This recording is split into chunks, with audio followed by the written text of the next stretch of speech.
إن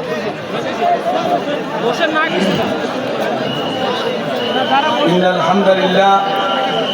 والصلاة والسلام على رسول الله أما بعد فأعوذ بالله من الشيطان الرجيم بسم الله الرحمن الرحيم واعتصموا بحبل الله جميعا صدق الله العظيم আজকের এই ৮ দলের রংপুর বিভাগীয় মহাসমাবেশের সম্মানিত সভাপতি, উপস্থিত ৮ দলের জাতীয় নেতৃবৃন্দ, আমার রংপুর বিভাগীয় সমস্ত তৌহিদি জনতা, আমরা পরিষ্কার ভাষায় বলে দিতে চাই, আগামী জাতীয় সংসদ নির্বাচন বাংলাদেশের ইতিহাসে এক ব্যতিক্রম নির্বাচন হতে চলেছে। যে নির্বাচনে এদেশে কোরআনের শাসন, খেলাফত রাষ্ট্র ব্যবস্থার কোনো বিকল্প নেই, কোনো বিকল্প নেই, কোনো বিকল্প নেই। পরিষ্কার ভাষায় বলতে চাই, ৫৪ বৎসর এদেশে যারা শাসন করেছে,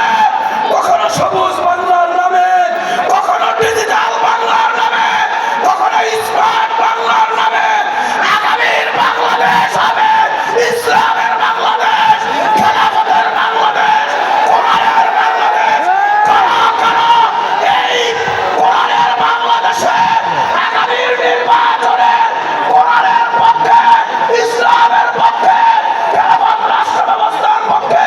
কাজ করতে কারা দিয়েছে?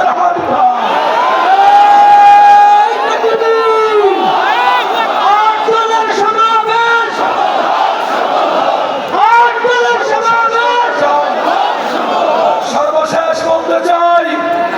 যারা বাংলাদেশে রাজনীতি করবেন, ইসলাম মুসলমান আল্লাহর বিরুদ্ধে যারা কথা বলবে,